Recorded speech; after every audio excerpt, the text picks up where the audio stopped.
ഇന്ന് ഞാൻ പറയാൻ പോകുന്നത് ജോസഫിന്റെ അനുഭവ കഥയാണ്. ആരാണ് ഈ ജോസഫ്? ജോസഫ് ഇത്രയേ ഉള്ളൂ. ജോസഫ് ഒരു സാധാരണ മനുഷ്യനാണ്. അദ്ദേഹത്തിന് ആകെ കൂട്ടിനുള്ള തൻ്റെ ഏക മകളായിരുന്നു. എന്നാൽ അവൾക്ക് മാരക രോഗം ബാധിച്ചു. അവൾ ആശുപത്രിയിലാണ്. അവളുടെ ചികിത്സയ്ക്ക് ഒരുപാട് പണം വേണം. ജോസഫിൻ്റെ ഈ പണമില്ല.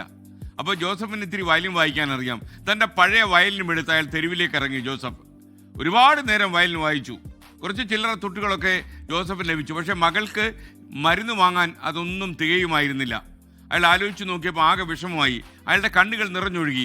അപ്പോഴാണ് ഒരു യുവാവ് ആ വഴി കടന്നു വരുന്നത്. അയാൾ ജോസഫിനെ ശ്രദ്ധിച്ചു. എന്നിട്ട് ജോസഫിനോട് ചോദിച്ചു, അങ്ങ് എന്തിനാ കരയുന്നത്? എന്ത് പറ്റി അങ്ങേക്ക് എന്ന് ചോദിച്ചു. ജോസഫ് തൻ്റെ മോളുടെ അവസ്ഥയെക്കുറിച്ച് അയാളോട് പറഞ്ഞു. യുവാവ് കുറച്ചുനേരം ആലോചിച്ച് നിന്നു. എന്നിട്ട് പെട്ടെന്ന് തൻ്റെ പോക്കറ്റിൽ നിന്ന് കുറച്ച് പണമെടുത്ത് നൽകുന്നതിന് പകരം അയാൾ പറഞ്ഞു, അങ്ങ് ആ വയലിൻ ഇങ്ങോട്ടൊന്ന് വരാമോ?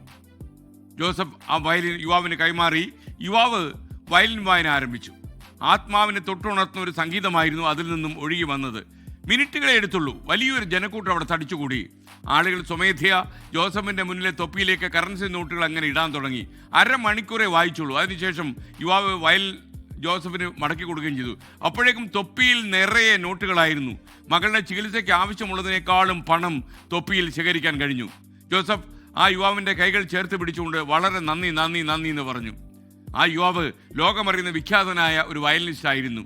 ഒരു പാവം വൃദ്ധൻ്റെ കണ്ണീരൊപ്പാൻ തൻ്റെ പ്രതിഭ വിനിയോഗിച്ച ആ യുവാവ് മനുഷ്യത്വത്തിൻ്റെ വലിയൊരു പാഠമാണ്. ഒരാളെ വെറുതെ സഹായിക്കുന്നതിനേക്കാൾ അവരുടെ ആത്മാഭിമാനത്തെ ഉയർത്തിപ്പിടിച്ചുകൊണ്ട് കൂടെ നിൽക്കുന്നതാണ് എപ്പോഴും കരണീയമായ കാര്യം.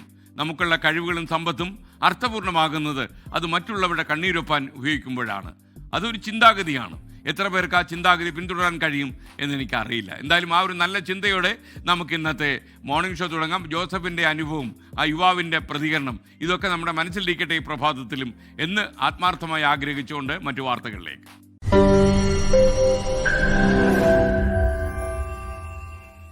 ലോകത്തെവിടെയായാലും ഏത് സമയത്തും 24 വാർത്തകളും ഓഗ്മെന്റഡ് റിയാലിറ്റി പാക്കേജുകളും എക്സ്പ്ലെയിനറുകളും വിശദമായി കാണാൻ ഞങ്ങളുടെ യൂട്യൂബ് ചാനൽ നിങ്ങൾക്ക് സബ്സ്ക്രൈബ് ചെയ്യാം.